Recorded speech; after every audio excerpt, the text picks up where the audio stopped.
One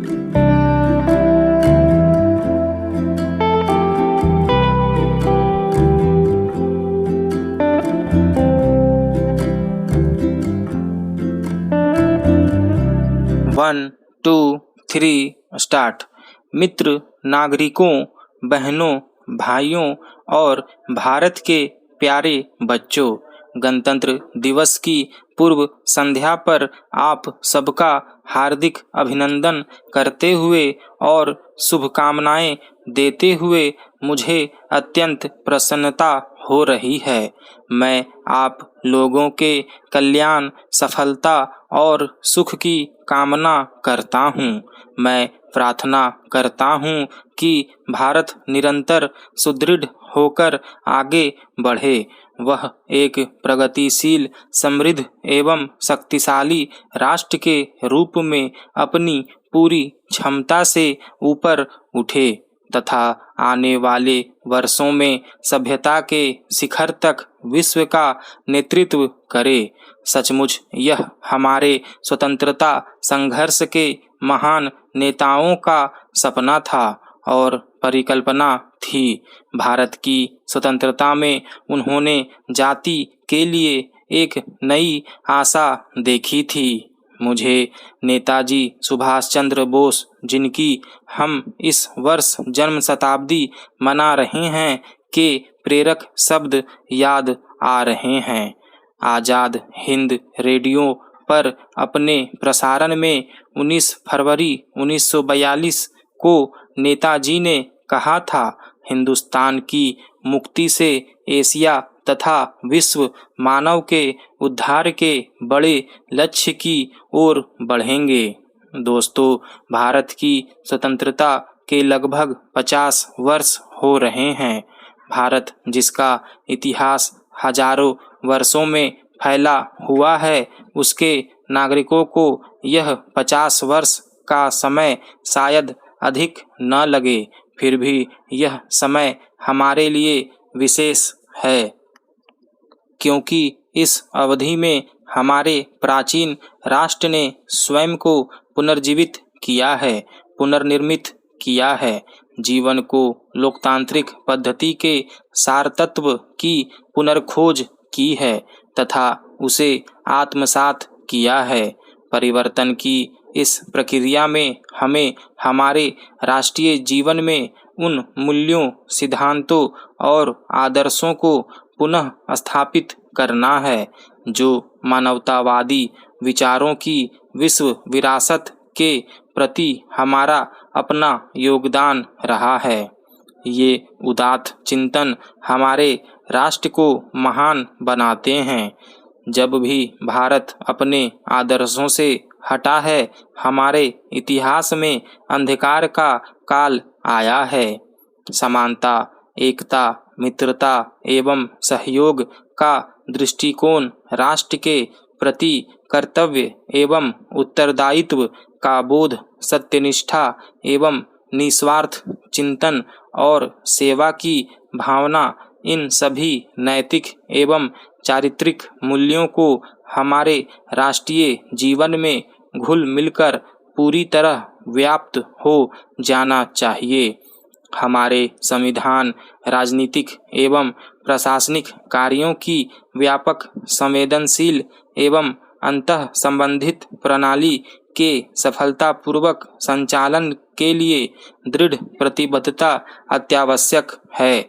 स्वतंत्रता के इस पवित्र स्वर्ण जयंती वर्ष में यह गणतंत्र दिवस उपयुक्त समय है जब हम तटस्थ होकर यह विचार करें कि हम कहाँ तक अपने लक्ष्यों को प्राप्त कर सके हैं, हमारे सामने कौन सी समस्याएं और कठिनाइयां आती है तथा अपने सामने आने वाली चुनौतियों का सामना करने के लिए हमें कौन से कदम उठाने चाहिए।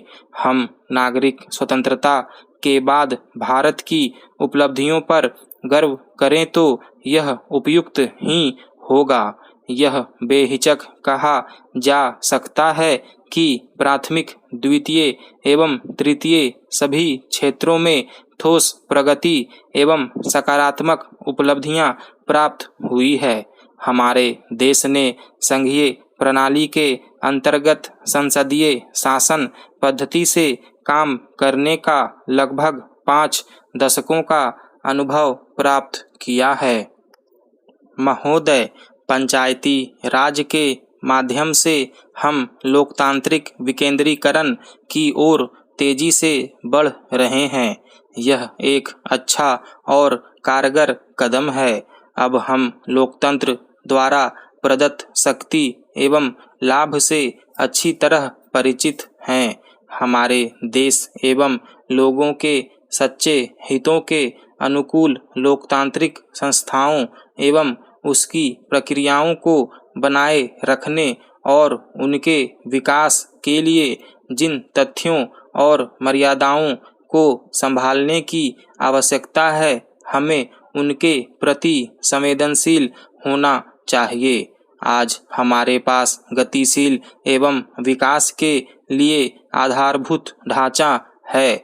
हमारे पास संवैधानिक, राजनीतिक और प्रशासनिक संरचना है, जिससे भारत को आगे प्रगति की ओर ले जाया जा सकता है और हम अपने लिए निर्धारित लक्ष्यों के निकट पहुंच सकते हैं। वह लक्ष्य सामाजिक न्याय के साथ विकास और एक कल्याणकारी राज्य बनाने का है। फिर भी हमारे सामने जो समस्याएं और कमियां हैं और जिनका समाधान किया जाना है, उनसे भला कौन इनकार कर सकता है। दयनीय गरीबी, भूखमरी, बीमारियां तथा अज्ञानता से अनेक लोग पीड़ित हैं। ये हमारी नीतियों और कार्यक्रमों की उपयुक्त और प्रभावशीलता पर प्रश्न चिन्ह लगाती है। कमजोर वर्ग के लोगों एवं महिलाओं के विरुद्ध अपराध, हिंसा तथा धमकियों जैसी कार्रवाइयाँ एक समतावादी समाज बनाने के हमारे दावों को चुनौती देती है। विकास के लाभ का पर्याप्त भाग हमारी बढ़ती हुई जनसंख्या तथा भारत जैसे वैविध्य एवं विशाल देश में समान वितरण के कार्य में अंतर्निहित जटिलताओं के कारण निरस्त हो जाता है। 7 दशकों से भी अधिक पहले महात्मा गांधी ने हमें 7 सामाजिक विकृतियों के प्रति सावधान किया था। सन 1925 में यंग इंडिया में लिखते हुए बापू ने जो 7 पापों पर उंगली उठाई थी, वे हैं सिद्धांत विहीन राजनीति, श्रम विहीन संपत्ति, विवेक विहीन भोग विलास, चरित्र विहीन शिक्षा, नैतिकता विहीन व्यापार, मानवीयता विहीन विज्ञान तथा त्याग विहीन पूजन। मित्रों, मुझे लगता है कि बापू के इन शब्दों पर चिंतन करना आवश्यक है। मेरी मान्यता है कि आज भारत को आवश्यकता है गहन नैतिक एवं चारित्रिक कायाकल्प की। हमारे राष्ट्रीय मूल्यों एवं लक्ष्यों के प्रति राष्ट्रव्यापी निष्ठा पैदा करने की तथा लोगों की एकता के सूत्र में बांधने की। साथ जातिवाद एवं संप्रदायवाद को, जिनका भ्रष्टाचार और अपराधों के साथ घृणित एवं खतरनाक गठबंधन है, स्पष्ट रूप से सीधे सीधे नकारा जाना चाहिए। यह क्रमशः स्पष्ट होता जा रहा है कि यदि भारत इन बुराइयों से छुटकारा नहीं पाता, तो इससे ये बुराइयां एवं दोष बढ़ेंगे, जो हमारे देश के लिए दुखदायी होंगे और इनके गंभीर परिणाम होंगे।